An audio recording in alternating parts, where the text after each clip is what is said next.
नमस्कार मित्रों, स्वागत है आपके अपने परिवार टीसीएस पाठशाला में। मैं धर्मेंद्र कुमार स्वागत करता हूं।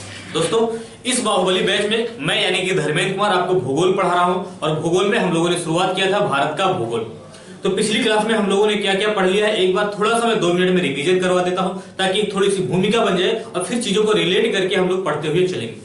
जैसा कि मैंने पहले ही प्रॉमिस किया था कि हम लोग पहले किसी भी चीज को बनाना होगा तो हम लोग खुद हाथ से बनाएंगे। जैसे भारत के मानचित्र की ही बात किया जाए तो हम लोगों ने यह सीखा था कि भारत का मानचित्र आप कैसे बना सकते हो। एक एक राज्य हम लोगों ने अपने हाथ से बनाया था, एक एक संघ शासित प्रदेश को हम लोगों ने बनाया था और साथ ही साथ इसी के माध्यम से हम लोगों ने यह देखा था कि भारत के कौन कौन से राज्य किससे किससे सीमा बनाते हैं, कौन कौन से संघ शासित प्रदेश जो है वह किससे सीमा बनाते हैं। यहां तक हम लोग देख लिए, ठीक है ना। तो आज उसी चीज को हम लोग थोड़ा सा रिवीजन कर लेते हैं, फिर हम लोग आगे बढ़ते हुए चलते हैं। हम लोगों ने सबसे पहले देखा था कि भारत में कुल मिला के 28 राज्य एवं 8 केंद्र शासित प्रदेश हैं और ये 28 राज्य कहां कहां पर हैं, इनकी क्या क्या राजधानियां होती हैं, और 8 जो केंद्र शासित प्रदेश हैं ये कहां कहां पर हैं, इनकी क्या क्या राजधानियां होती हैं। ये सारी की सारी चीजें हम लोगों ने देखा था। फिर हम लोगों ने देखा था कि भारत एक ऐसा देश है जिसकी अपनी कुछ जलीय सीमा भी है, साथ ही साथ कुछ स्थलीय सीमा भी है, ठीक है ना। और इसका मतलब यह है कि भारत जलीय एवं स्थलीय दोनों सीमा बनाता है। और हम लोगों ने ये देखा था कि वास्तव में भारत के मुख्य भूमि की इसकी लंबाई की बात करें तो यह जो माना जाता है, यह माना जाता है 6100 किलोमीटर। कितना माना जाता है? 6100 किलोमीटर माना जाता है। लेकिन भारत के कुछ और द्वीप हैं जो जल से पूरा का पूरा ये बिल्कुल घिरे हुए हैं। यदि इसको भी ले लिया जाता है तो भारत के कुल तटीय सीमा की लंबाई जो हो जाती है वह हो जाती है 7516.6 किलोमीटर। ये सारी की सारी चीजें हम लोग पढ़ते हैं। फिर हम लोगों ने यह भी देखा था कि भारत के स्थलीय सीमा की भी लंबाई कुछ ना कुछ होती है और यह स्थलीय सीमा की लंबाई जो होती है 15106 किलोमीटर के आसपास में होती है, ठीक है ना। और इसी स्थलीय सीमा पर बात करें तो हम लोग कहेंगे 7 पड़ोसी देश पाए जाते हैं। एक एक देशों को हम लोगों ने देखा था, यह भी देखा था कि कौन सा पड़ोसी देश भारत के साथ कितने किलोमीटर तक सीमा बनाता है और उस पड़ोसी देश के सीमा पर भारत के कौन कौन से राज्य पड़ते हैं। जैसे यदि बात करें हम सबसे पहले तो हम लोग कहेंगे सबसे पहले तो पड़ जाता है पाकिस्तान। और पाकिस्तान भारत के बीच में देखा जाए गुजरात, राजस्थान, पंजाब, जम्मू कश्मीर और लद्दाख वाले क्षेत्र से सीमा बनाता है। फिर अफगानिस्तान की बात करें तो हम लोग कहेंगे ये सिर्फ यहां पर लद्दाख वाले क्षेत्र से सीमा बनाता है। फिर हम लोगों ने देखा था कि यहां से लेकर यहां तक चीन है, ठीक है ना। और चीन भारत के किन किन राज्यों के साथ सीमा बनाता है ये आप देख के भी बता सकते हैं। इस चीज को हम लोगों ने लिखा भी था, ठीक है। उसके बाद बीच में देखा जाए तो नेपाल है, ये हम लोगों ने देखा था। भूटान के बारे में देखा था, यहां पर म्यांमार है, फिर बांग्लादेश है, ये देखा। कहने का मतलब यह है कि हम लोगों ने देखा कि भारत में कितने राज्य हैं, कितने केंद्र शासित प्रदेश हैं, नवीनतम राज्य कौन सा है, नवीनतम केंद्र शासित प्रदेश कौन सा है, कौन कौन से राज्य कहां पर स्थित हैं, कौन कौन से केंद्र शासित प्रदेश कहां पर स्थित हैं। ये सारी की सारी चीजें देखा। भारत की जलीय सीमा भी है, स्थलीय सीमा भी है। जलीय सीमा में कौन कौन से राज्य है, कौन कौन से नहीं राज्य है, सबसे लंबी सीमा साझा करने वाला राज्य कौन सा है। फिर देखा कौन कौन से स्थलीय सीमा पर पड़ोसी देश है। सबसे लंबी सीमा साझा करने वाला पड़ोसी देश बांग्लादेश है। सबसे छोटी सीमा साझा करने वाला देश जो है वह अफगानिस्तान है। भारत के कुछ ऐसे भी राज्य होते हैं जो ना तो जल से सीमा बनाते हैं ना तो स्थल से सीमा बनाते हैं, चारों ओर वह भारत से ही घिरे होते हैं और ऐसे राज्यों की संख्या जो होती है वह 5 होती है। इसके बारे में भी हम लोगों ने देखा था, ठीक है। इतना हम लोगों ने पढ़ लिया था। अब हम लोग भारत की स्थिति के बारे में पढ़ेंगे कि वास्तव में भारत की स्थिति है कहां पर, ठीक है। अब सामान्य सी जानकारी आपको हो जाना चाहिए। तो चलिए, इसका मतलब ये है कि ये है भारत। तो अब हम लोग बात करेंगे भारत की स्थिति है कहां पर। चलिए, तो सबसे पहले यदि भारत के आकार की बात किया जाए तो हम लोग जानते हैं कि भारत का आकार जो है वह चतुष्कोणीय है। भारत का आकार कैसा है तो हम लोग कहेंगे भारत का आकार जो है वह चतुष्कोणीय है। चतुष्कोणीय का मतलब यह है कि भारत का आकार जो है बिल्कुल इस तरह से है। इस चीज को आप डिजिटल मैप के माध्यम से भी देख सकते हो कि भारत का आकार जो है थोड़ा सा इस प्रकार से है। किस प्रकार से है? इस प्रकार से है। इसका मतलब है कि भारत का आकार कैसा है तो हम लोग कहेंगे भारत का आकार जो है वह कैसा है तो हम लोग कहेंगे चतुष्कोणीय। पूछा जाता है कि भारत का आकार कैसा है। चलिए, अब हम लोग आगे बात करते हैं। यदि भारत के आकार के बाद यदि हम लोग बात करें कि भारत की स्थिति कहां पर है ग्लोब में, क्योंकि विश्व में तो हम लोग जानते हैं कि भारत एशिया महाद्वीप के दक्षिण में स्थित है, एशिया महाद्वीप में, ठीक है ना। विश्व की बात करें तो हम लोग जानते हैं ग्लोब में यदि भारत की स्थिति की बात करें तो हम लोग कहेंगे भारत जो है वह उत्तर पूर्वी, ध्यान से समझना, कहां पर स्थित है, ये भारत जो है वह उत्तर पूर्वी गोलार्ध में स्थित है। कहां पर स्थित है, तो हम लोग कहेंगे भारत जो है वह उत्तर पूर्वी गोलार्ध में स्थित है। ये क्या होता है उत्तर पूर्वी गोलार्ध, इस चीज को समझना। मान लेते हैं कि ये क्या है, मान लेते हैं कि ये हमारा है पृथ्वी। ये क्या है, मान लेते हैं कि ये हमारा है पृथ्वी, ऐसे समझिए। ये क्या है, मान लेते हैं कि ये हमारी है पृथ्वी, ठीक है ना। ये क्या है, मान लेते हैं कि ये हमारी है पृथ्वी। चलिए, और यदि हमारी ये पृथ्वी है तो हम लोग जानते हैं इसके बिल्कुल बीच की बात करें तो हम लोग कहेंगे बिल्कुल बीच में जो होती है रेखा एक ऐसे, और इसे क्या कहा जाता है, इसे कहा जाता है 0 डिग्री अक्षांश रेखा। क्या कहा जाता है, इसे कहा जाता है 0 डिग्री अक्षांश रेखा। और इस 0 डिग्री अक्षांश के उत्तर में जो होता है उसे उत्तरी गोलार्ध में माना जाता है, इसके दक्षिण में जो होता है उसे दक्षिणी गोलार्ध में माना जाता है। इसका मतलब ये है कि यदि यहां पर कोई देश होगा तो कहा जाएगा उत्तरी गोलार्ध में है, यहां पर कोई देश होगा तो हम लोग कहेंगे दक्षिणी गोलार्ध में। और भारत की स्थिति कहां पर है, तो हम लोग जानते हैं कि भारत की स्थिति जो है वह बिल्कुल यहां से लेकर ये ऐसे है। भारत की स्थिति कहां पर है, तो ऐसे है। इसका मतलब यह है कि अक्षांश के दृष्टिकोण से उत्तरी गोलार्ध में है कि दक्षिणी गोलार्ध में है, तो हम लोग कहेंगे उत्तरी गोलार्ध में है। लेकिन हम लोग ये भी जानते हैं कि कुछ रेखाएं जो होती हैं बिल्कुल इस प्रकार से खींची हुई होती हैं, जिन्हें क्या कहा जाता है, जिन्हें कहा जाता है देशांतर रेखा। और मान लेते हैं ये क्या है, मान लेते हैं कि ये 0 डिग्री देशांतर रेखा है। ये क्या है, ये मान लेते हैं कि ये 0 डिग्री देशांतर रेखा है। तो हम लोग जानते हैं 0 डिग्री देशांतर के पूर्व में जो हो जाएगा उसे पूर्वी देशांतर कहा जाएगा, इसके पश्चिम में जो हो जाएगा वो पश्चिमी देशांतर कहा जाएगा। इसका मतलब देशांतर के दृष्टिकोण से इधर जो होगा उसे पूर्वी गोलार्ध कहा जाएगा, इधर जो होगा वो पश्चिमी गोलार्ध कहा जाएगा। समझ में आया, उत्तरी, उत्तरी, दक्षिणी, पूर्वी, पश्चिमी, ठीक है ना। जो उत्तरी एवं दक्षिणी का निर्धारण किया जाता है वो अक्षांश के, पूर्वी एवं पश्चिमी का जो निर्धारण किया जाता है वो देशांतर के आधार पे। और भारत की स्थिति यहां पर है तो अक्षांश के दृष्टिकोण से तो उत्तरी गोलार्ध में, लेकिन देशांतर के दृष्टिकोण से पूर्वी गोलार्ध में। तो इसी को कहा जाता है उत्तर पूर्व। क्या कहा जाता है, तो इसी को कहा जाता है उत्तर पूर्व, यानी भारत की स्थिति कहां पर है, उत्तर पूर्वी गोलार्ध में है। कहां पर है, भारत की स्थिति जो है वह उत्तर पूर्वी गोलार्ध में। इसकी आकृति कैसी है, तो हम लोग कहेंगे चतुष्कोणीय है। कैसी है, चतुष्कोणीय, ठीक है। अब यहीं पर हम लोग देख लेते हैं कि भारत का अक्षांशीय विस्तार कितना है, ठीक है ना। अब यहीं पर हम लोग ये देख लेते हैं कि भारत का अक्षांशीय विस्तार कितना है। जब अक्षांशीय विस्तार देखेंगे तो तुरंत हम लोग ये भी देख लेते हैं कि वास्तव में इसका देशांतरीय विस्तार कितना है, ठीक है ना। देशांतरीय विस्तार कितना है हम लोग ये भी देख लेते हैं। भारत का अक्षांशीय विस्तार कितना है और साथ ही साथ भारत का देशांतरीय विस्तार कितना है। अब ध्यान से समझना कैसे इस चीज को हम लोग समझेंगे। मान लेते हैं ये क्या है, ये 0 डिग्री है, तो इसके उत्तर में जो होगा उसे उत्तरी अक्षांश कहा जाएगा, इसके दक्षिण में जो होगा उसे दक्षिणी अक्षांश कहा जाएगा। क्या कहा जाएगा, दक्षिणी अक्षांश।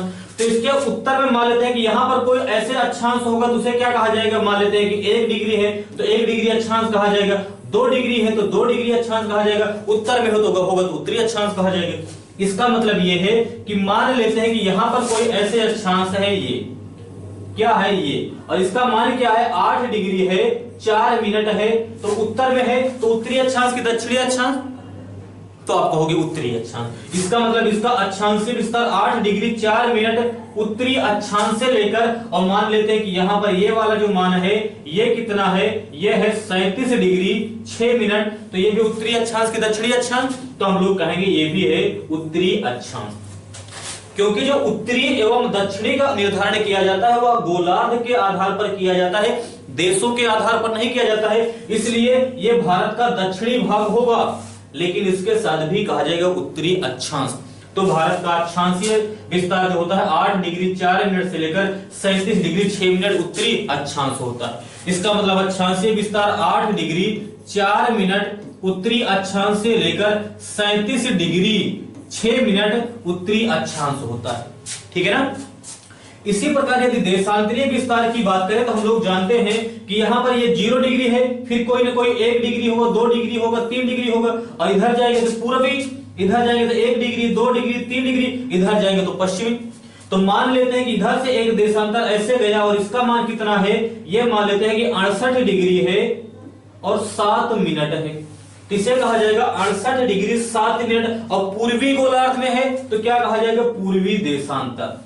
इसी प्रकार इसका मान जो है, ये मान जो है ये कितना है, ये है 97 डिग्री 25 मिनट। और पूर्व में है तो पूर्वी देशांतर।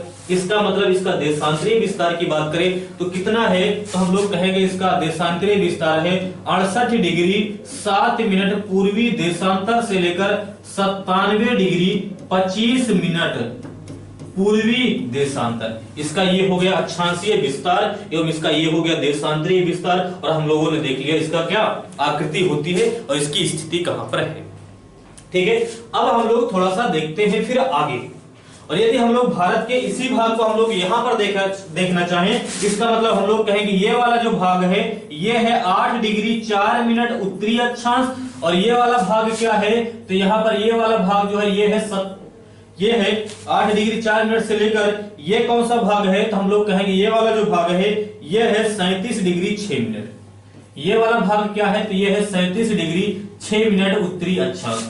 और इसका ये देशांतरीय विस्तार की बात करें तो हम लोग कहेंगे 68 डिग्री 7 मिनट पूर्वी देशांतर से लेकर ये वाला जो भाग है ये है 97 डिग्री 25 मिनट पूर्वी देशांतर। ये हम लोगों ने देख लिया। और अब इसी में हम लोग यदि देखें कि भारत के उत्तर से लेकर दक्षिण तक की लंबाई कितनी होती है, पूरब से लेकर पश्चिम तक की लंबाई कितनी होती है, तब जो उत्तर से लेकर दक्षिण तक की लंबाई होती है वो होती है 3214 किलोमीटर। और उत्तर पूरब से लेकर यानी पूरब से लेकर पश्चिम तक की लंबाई जो होती है वो होती है 2933 किलोमीटर। और दोनों में अंतर निकालोगे तो ये आ जाएगा 281 किलोमीटर। यानी कभी ये पूछे भारत का उत्तर दक्षिण विस्तार कितना होता है तो 3214 किलोमीटर। भारत का पूर्व पश्चिम विस्तार कितना होता है 2933 किलोमीटर। यदि ये कहें भारत का पूर्व पश्चिम उत्तर दक्षिण में अंतर कितना होता है तो हम लोग कहेंगे 281 किलोमीटर। क्या कहेंगे 281 किलोमीटर। ठीक है, चलिए इसी चीज को हम लोग वहां पर भी देख लेते हैं। इसका मतलब यह है कि यदि हम लोग ये बात करें भारत का उत्तर दक्षिण विस्तार, क्या कहेंगे, यदि हम लोग कहेंगे उत्तर दक्षिण विस्तार की बात करेंगे तो हम लोग कहेंगे भारत का उत्तर दक्षिण विस्तार कितना है, तो हम लोग कहेंगे ये है 3214 किलोमीटर। इसी प्रकार यदि ये कहा जाए पूर्व पश्चिम विस्तार कितना है, पूरब पश्चिम विस्तार कितना है, तो हम लोग कहेंगे ये कितना है, तो हम लोग कहेंगे ये है 2933 किलोमीटर। और दोनों में अंतर कितना है, तो हम लोग कहेंगे अंतर जो है कितना है, तो हम लोग कहेंगे इसका अंतर जो है वह है 281 किलोमीटर। क्या है 281 किलोमीटर। ठीक है, इतना समझ में आया। हम लोग अब आगे चलते हैं। ठीक है, और यदि हम लोग आगे बात करते हैं तो हम लोग ये देख लेते हैं आगे क्या है। अब हम लोगों ने देखा कि वास्तव में यदि भारत की बात करें तो हम लोग कहेंगे ये मान लेते हैं कि ये क्या है, ये चीजें हैं ग्लोब। देखिए ये क्या है, मान लेते हैं कि ये क्या है, मान लेते हैं कि ये है हमारी पृथ्वी। और भारत की स्थिति कहां पर हम लोगों ने पाया, तो हम लोगों ने पाया कि भारत की स्थिति जो है वह बिल्कुल यहां पर है, ये ऐसे भारत की स्थिति ये। तो यदि भारत के क्षेत्रफल की बात करें कि भारत का क्षेत्रफल कितना है, तो हम लोग कहेंगे भारत का क्षेत्रफल जो है, ध्यान से समझना, भारत का क्षेत्रफल जो है वह है 32,87,263 वर्ग किलोमीटर या किलोमीटर स्क्वायर। भारत का क्षेत्रफल जो है वह 32,87,263 वर्ग किलोमीटर है, या हम लोग कह सकते हैं किलोमीटर स्क्वायर है। और यदि आगे हम लोग बात करें यह विश्व के कुल क्षेत्रफल का कितना है, तो हम लोग कहेंगे यह विश्व का है, विश्व का कितना है, तो हम लोग जानते हैं 2.42% है। यानी भारत का क्षेत्रफल विश्व के कुल क्षेत्रफल का 2.42% है। और यदि ये बात किया जाए स्थान कितना है क्षेत्रफल के अनुसार भारत का विश्व में कौन सा स्थान है, तो हम लोग कहेंगे क्षेत्रफल के अनुसार भारत का विश्व में 7वां स्थान है। कौन सा स्थान है, 7वां स्थान है। इसका मतलब 6 इससे भी बड़े देश हैं। अब बात ये आती है कि ये 6 बड़े देश कौन कौन से हैं। अब बात ये आती है कि ये 6 देश जो हैं वो कौन से हैं, हम लोग उसकी बात कर लेते हैं। तो सबसे बड़ा देश जो है यानी विश्व का सबसे बड़ा देश जो है वह है रूस। कौन सा देश है? रूस है। उसके बाद कौन सा देश है? तो वो है कनाडा। कनाडा की बात करें तो हम लोग जानते हैं कौन सा देश है, तो वह है अमेरिका। पहले चीन को कहा जाता था, लेकिन अब कोई भी किताब पढ़ोगे तो वह मिलेगा आपको अमेरिका। और अमेरिका के बाद यदि बात करोगे तब आपको मिलेगा चीन। कौन सा देश मिलेगा? ये मिलेगा चीन। और यदि चीन के बाद यदि बात करोगे तो 1 2 3 हो गया, और 3 के बाद यदि बात करोगे, 1 मिनट, अच्छा 1 2 3 4 हो गया। उसके बाद कौन सा आएगा? तो हम लोग कहेंगे ये आ जाएगा ब्राजील।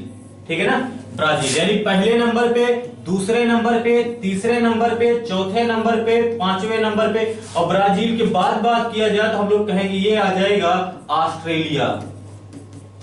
कौन आ जाएगा? ये आ जाएगा ऑस्ट्रेलिया। और ऑस्ट्रेलिया के बाद यदि बात किया जाए तो हम लोग कहेंगे ये आ जाएगा भारत। तो क्षेत्रफल के दृष्टिकोण से भारत का विश्व में कौन सा स्थान है? तो हम लोग कहेंगे ये स्थान है 7वां।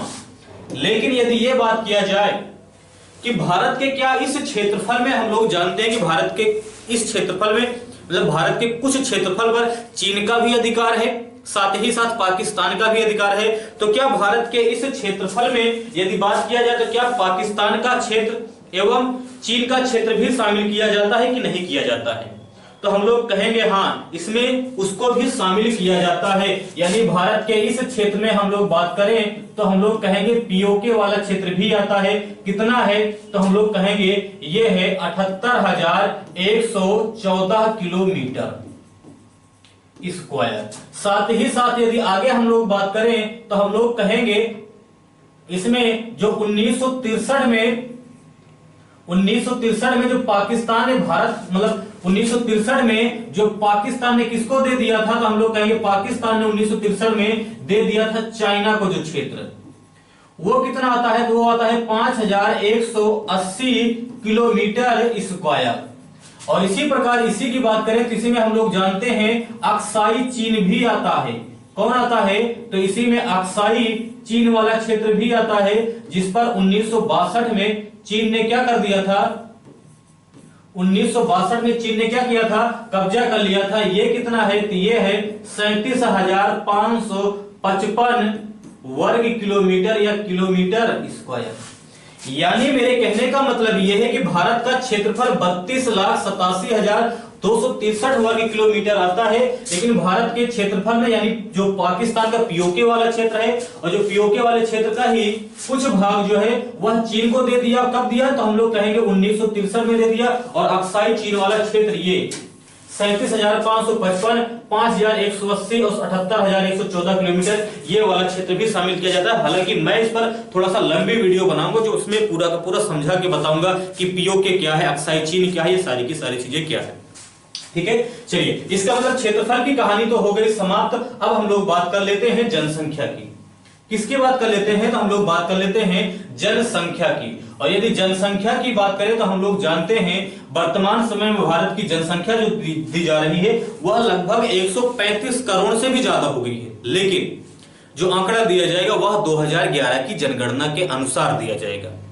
मतलब वैसे देखा जाए तो मीडिया के माध्यम से जहां कहीं भी किसी के द्वारा भाषण दिया जाता है तो वहां पर कहा जाता है भारत की जनसंख्या 135 करोड़ हो गई है, यानी कुछ भी कहा जाता है लेकिन 135 करोड़ के पार हो गई है। लेकिन अभी जो एग्जैक्ट आंकड़ा है वह 2011 के अनुसार है। और 2011 की जनगणना के अनुसार भारत की जनसंख्या जो है वह 1,21 करोड़ और 5,69,573 है। यानी भारत की जनसंख्या 2011 की जनगणना के अनुसार कितनी है? तो 1,21 करोड़ 5,69,573 है। और यह भारत की जनसंख्या जो है वह विश्व के कुल जनसंख्या का कितना है? तो हम लोग कहेंगे विश्व का ये बात करें तो ये है 17.5%। कितना है? तो हम लोग कहेंगे ये जो है 17.5% है। और जनसंख्या के दृष्टिकोण से यदि भारत के रैंक की बात किया जाए कि जनसंख्या के दृष्टिकोण से भारत का विश्व में कौन सा स्थान है वर्तमान समय में, तो हम लोग कहेंगे दूसरा। इससे बड़ा देश कौन सा है, तो हम लोग कहेंगे इससे बड़ा देश जो है वह चीन है। और चीन के बाद बात करें तो हम लोग कहेंगे भारत है। और यदि भारत के बाद यदि बात किया जाए तो हम लोग कौन सा देश कहेंगे, तो हम लोग कहेंगे ये अमेरिका है। और यदि अमेरिका के बाद यदि हम लोग बात करेंगे तो हम लोग कहेंगे वह इंडोनेशिया है। कौन सा देश है, तो हम लोग कहेंगे इंडोनेशिया है। और यदि इंडोनेशिया के बाद भी हम लोग कहेंगे तो वो देश है ब्राजील। ठीक है ना, क्योंकि जनसंख्या एवं क्षेत्रफल दोनों के दृष्टिकोण से ब्राजील का 5वां स्थान है। तो ये हम लोगों ने देखा कि भारत का जनसंख्या एवं क्षेत्रफल के दृष्टिकोण से कौन सा स्थान है, कौन सा रैंक है। साथ ही साथ भारत का अक्षांशीय विस्तार कितना है, देशांतरीय विस्तार कितना है, पूर्व से लेकर पश्चिम एवं उत्तर से लेकर दक्षिण तक क्या क्या विस्तार है। चलिए, तो अभी तक हम लोगों ने क्या क्या देख लिया, थोड़ा सा एक बार हम लोग देख लेते हैं। तो ये हम लोगों ने देखा। चलिए, इसी चीज को हम लोग थोड़ा सा और आगे यदि हम लोग यहीं पर डिफाइन करें, चलिए इसी चीज को हम लोग एक चीज में ही पूरी की पूरी चीजें हम लोग बनाने का प्रयास करते हैं।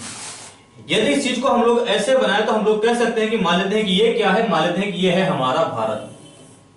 ये क्या है, मान लेते हैं कि ये है हमारा भारत। चलिए, मैं बाद में डिजिटल मैप में दिखाऊंगा।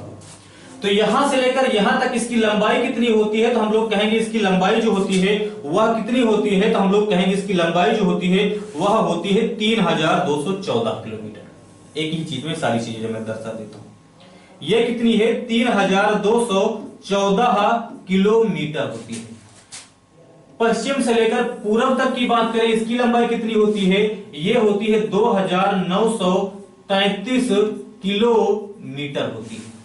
और दोनों में अंतर कितना होता है, तो हम लोग कहेंगे दोनों में अंतर जो होता है यानी डिफरेंस जो होता है वह कितना होता है, तो हम लोग कहेंगे 281 किलोमीटर होता है।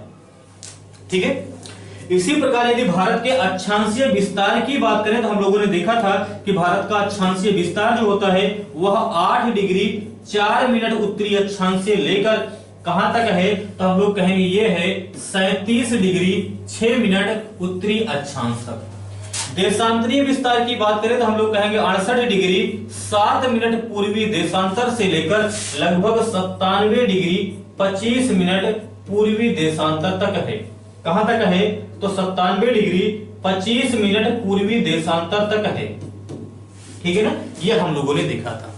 अब बात यह आती है कि भारत का सबसे पूर्वी बिंदु कौन सा है, पश्चिमी बिंदु कौन सा है, उत्तरी बिंदु कौन सा है, दक्षिणी बिंदु कौन सा है। और चलिए इसी चीज का हम लोग देख लेते हैं। यहां पर यदि इस चीज को हम लोग इसको यहां पर मिटा देते हैं, बिल्कुल साफ करके देखते हैं, तो भारत का सबसे पश्चिमी राज्य मतलब दक्षिणी राज्य जो है वह तमिलनाडु है। यहां पर ये गुजरात है, यहां पर ये लद्दाख है, और यहां पर ये वाला भाग जो है वो अरुणाचल प्रदेश है। क्या है, अरुणाचल प्रदेश है। इसका मतलब इसी चीज को हम लोग यहां पर बात करें तो हम लोग कहेंगे यहां पर ये वाला जो राज्य है वह कौन सा राज्य है, तो हम लोग कहेंगे ये राज्य जो है वह है तमिलनाडु। कौन सा राज्य है, तो हम लोग कहेंगे ये राज्य जो है ये है तमिलनाडु। इसी प्रकार यदि इसकी बात करें यहां पर ये कौन सा है, तो हम लोग कहेंगे ये है लद्दाख। कौन सा है, ये है लद्दाख। और यहां पर यदि ये बात किया जाए ये वाला कौन सा भाग है, तो हम लोग कहेंगे ये वाला जो भाग है ये है गुजरात। और इसी प्रकार यदि ये वाला बात किया जाए तो हम लोग कहेंगे ये कौन सा भाग है, तो ये वाला भाग जो है ये है अरुणाचल प्रदेश। कौन सा भाग है, तो हम लोग कहेंगे अरुणाचल प्रदेश। ये तो राज्य की बात हो गई। और इसी में यदि हम लोग बात करें तो हम लोग कहेंगे, चलिए इसी में यदि हम लोग बात करें इसके नाम भी दे दिया जाए तो भारत का सबसे पूर्वी बिंदु जो है वह अरुणाचल प्रदेश में ही स्थित कौन सा बिंदु है, तो हम लोग कहेंगे एक स्थान का नाम है किबुथु या वालांगू। क्या नाम है, तो हम लोग कहेंगे किबुथु है या वालांगू है। क्या है, तो हम लोग कहेंगे किबुथु या वालांगू है। क्या है, तो हम लोग कहेंगे किबुथु या वालांगू है। सबसे पश्चिमी बिंदु की बात करें तो हम लोग कहेंगे गुजरात में स्थित कौन सा है, एक स्थान है जिसका नाम है गौर माता, किसी को कहीं कहीं गुहार माता भी कहा जाता है, कोई बात नहीं। तमिलनाडु में एक स्थान है जिसका नाम क्या है, तो नाम है केप कमोरिन। क्या नाम है, तो हम लोग कहेंगे केप कमोरिन है, या इसी का नया नाम क्या हो गया है, तो हम लोग कहेंगे इसी का नाम है कन्याकुमारी। क्या नाम है? तो हम लोग कहेंगे इसी का नाम है कन्याकुमारी। और यहीं पर एक प्रश्न और पूछा जाता है, इधर हम लोग जानते हैं अरब सागर है, इधर देखा जाए तो बंगाल की खाड़ी है, नीचे देखा जाए तो हिंद महासागर है। यह एक ऐसा बिंदु होता है जहां पर अरब सागर, बंगाल की खाड़ी एवं हिंद महासागर तीनों आपस में मिलते हैं। कहां पर? कन्याकुमारी या केप कमोरी पर। यहीं पर हम लोग यहां पर देख लेते हैं, चीजें और अच्छे से क्लियर होंगी। ये हो जाएगा अरब सागर, ये हो जाएगा बंगाल की खाड़ी, ये क्या हो जाएगा? बंगाल की खाड़ी, नीचे है हिंद महासागर, और इसी बिंदु पर ये तीन के तीनों आपस में क्या करते हैं? तो हम लोग कहेंगे मिलते हैं। ठीक है, चलिए हम लोग अब आगे देखते हैं। ये हम लोगों ने देख लिया ये वाला पॉइंट। और यदि यहां पर बात करें कौन सा सबसे उत्तरी बिंदु है, तो हम लोग कहेंगे ये वाला जो बिंदु है वह कौन सा है? तो हम लोग कहेंगे इसका नाम है इंदिरा कॉल। ये क्या है? तो हम लोग कहेंगे इसका नाम है इंदिरा कॉल। क्या नाम है? तो हम लोग कहेंगे इसका नाम है इंदिरा कॉल। लेकिन अगर कभी ये पूछ ले कि भारत का सबसे दक्षिणतम बिंदु कौन सा है, भारत का सबसे दक्षिणतम बिंदु कौन सा है, तो यहां पर ध्यान देना, कुछ द्वीप पाए जाते हैं। क्या पाए जाते हैं? तो यहां पर कुछ द्वीप पाए जाते हैं, और इस द्वीप का नाम क्या है? तो हम लोग कहेंगे इस द्वीप का नाम जो है वह है अंडमान निकोबार द्वीप समूह। और इस द्वीप में जब इस वाले द्वीप की बात करें, इसका नाम क्या है? तो इसका नाम है ग्रेट निकोबार। इसका क्या नाम है? तो इसका नाम है ग्रेट निकोबार। और इस ग्रेट निकोबार का ये वाला जो सबसे दक्षिण वाला पॉइंट है, इसका मान कितना है? ये है 6 डिग्री 4-5 मिनट उत्तरी अक्षांश।